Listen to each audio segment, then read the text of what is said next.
Bangladesh, a nation forged in the fires of independence, found itself at a crossroads in the tumultuous summer of 2024. After 15 years under the iron grip of Sheikh Hasina's Awami League, the nation erupted in a wave of protests that shook the very foundations of the government. Corruption had become endemic, gnawing at the core of institutions and eroding public trust. Human rights violations cast a long shadow over the nation, silencing dissent and stifling freedom of expression. The international community, long wary of Hasina's authoritarian tendencies, added its voice to the growing chorus of condemnation. Economic sanctions loomed, threatening to further cripple a nation already grappling with poverty and inequality.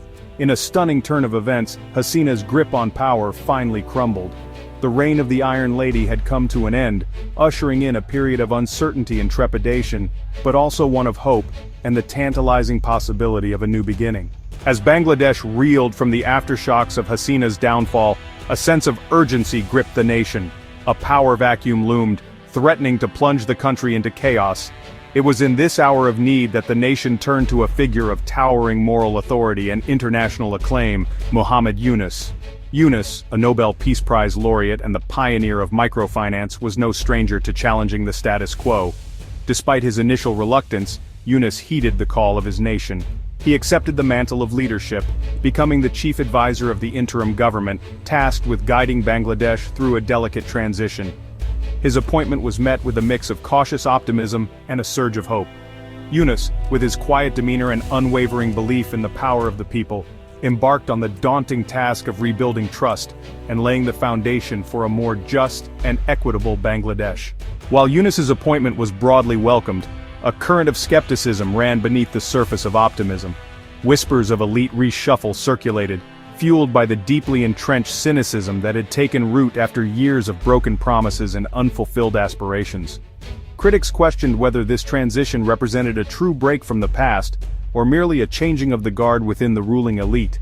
They pointed to the continued presence of figures within the interim government who had served under Hasina. Their loyalties and commitment to change called into question.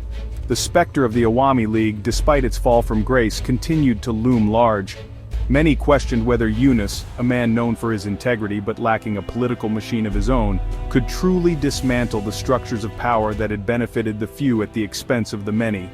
Adding to the uncertainty was the question of the military's role. Younus, acutely aware of the fragility of the situation, walked a tightrope, seeking to maintain stability while pushing for fundamental reforms that threatened to upend the existing power dynamics. Amidst the uncertainty and skepticism, a new force emerged as a beacon of hope and a driving force for change: the youth of Bangladesh. Generation Z, digital natives who had known only Hasina's rule, played a pivotal role in the protests that toppled her regime. Armed with smartphones and a thirst for freedom, they had mobilized on social media, circumventing the government's censorship and galvanizing support across the nation. This tech-savvy generation, deeply connected to the outside world, brought a new energy and dynamism to the political landscape.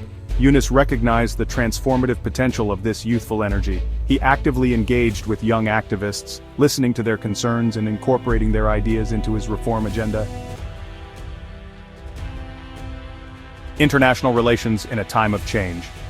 The political earthquake in Bangladesh sent shockwaves across the region and beyond. International actors, long accustomed to dealing with Hasina's government, found themselves navigating uncharted waters. The response to Younus's leadership was largely positive, with many seeing him as a stabilizing force and a champion of democratic values. However, the complexities of geopolitics cast a long shadow over Bangladesh's transition. Relations with India, a close ally and a key player in the region, were particularly fraught. Hasina, after seeking refuge in New Delhi, continued to claim legitimacy, her presence on Indian soil a source of tension. Younus, while seeking to maintain cordial relations with India, made it clear that Bangladesh would chart its own course, free from external interference. China, ever opportunistic, sensed an opportunity to expand its influence in South Asia. Section 6. The Rohingya Crisis, a test of humanity and a call for global action. The political turmoil in Bangladesh did not erase the humanitarian crisis that had plagued the nation for years. The plight of the Rohingya refugees.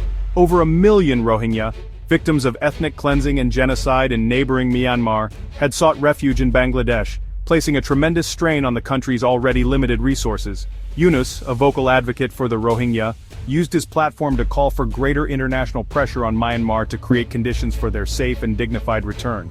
He also recognized that the Rohingya crisis was not just a humanitarian issue, but a moral imperative. Younus's government, despite facing its own internal challenges, remained committed to providing for the basic needs of the Rohingya, ensuring they had access to food, shelter, and healthcare. However, he stressed that the ultimate solution lay in a political settlement in Myanmar that guaranteed the Rohingyas safety, citizenship, and basic rights. Section 7, Justice and Accountability, Confronting the Past, Building a Transparent Future.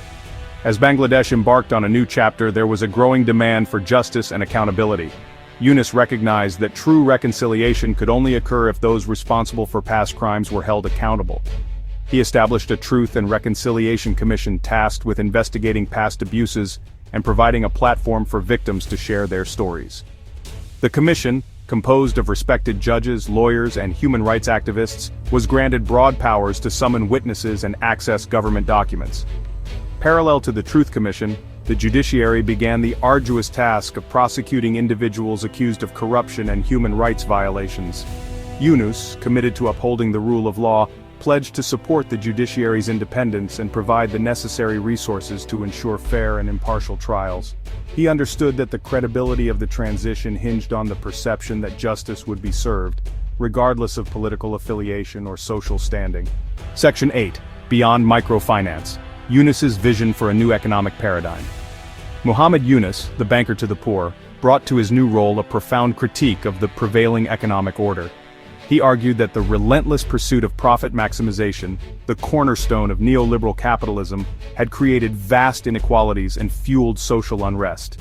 He envisioned a new civilization based on what he called social businesses, enterprises that prioritize solving social problems over generating profits. These businesses, he argued, would operate within the marketplace but with a social mission at their core. Profits, rather than being extracted and concentrated in the hands of a few, would be reinvested in the business or used to fund social programs. Younus's economic philosophy, while drawing skepticism from some quarters, resonated with many, particularly the younger generation, who had grown disillusioned with the excesses of capitalism. His appointment as chief advisor provided him with a unique opportunity to put his ideas into practice. Section 9, A Tapestry of Hope, Younus's Legacy and the Promise of a Young Bangladesh. As Bangladesh navigated its uncertain transition, the weight of history rested heavily on the shoulders of Muhammad Yunus. He was tasked with not only dismantling the vestiges of an authoritarian past, but also with building the foundations for a more just and equitable future. The challenges were immense. Skepticism about the sincerity of the reforms, the entrenched interests threatened by change, and the geopolitical complexities of the region all posed significant obstacles. Yet, amidst these challenges, there was a palpable sense of hope, a belief that Bangladesh stood at the cusp of a new era. Younus, in his quiet yet determined manner, embodied this hope.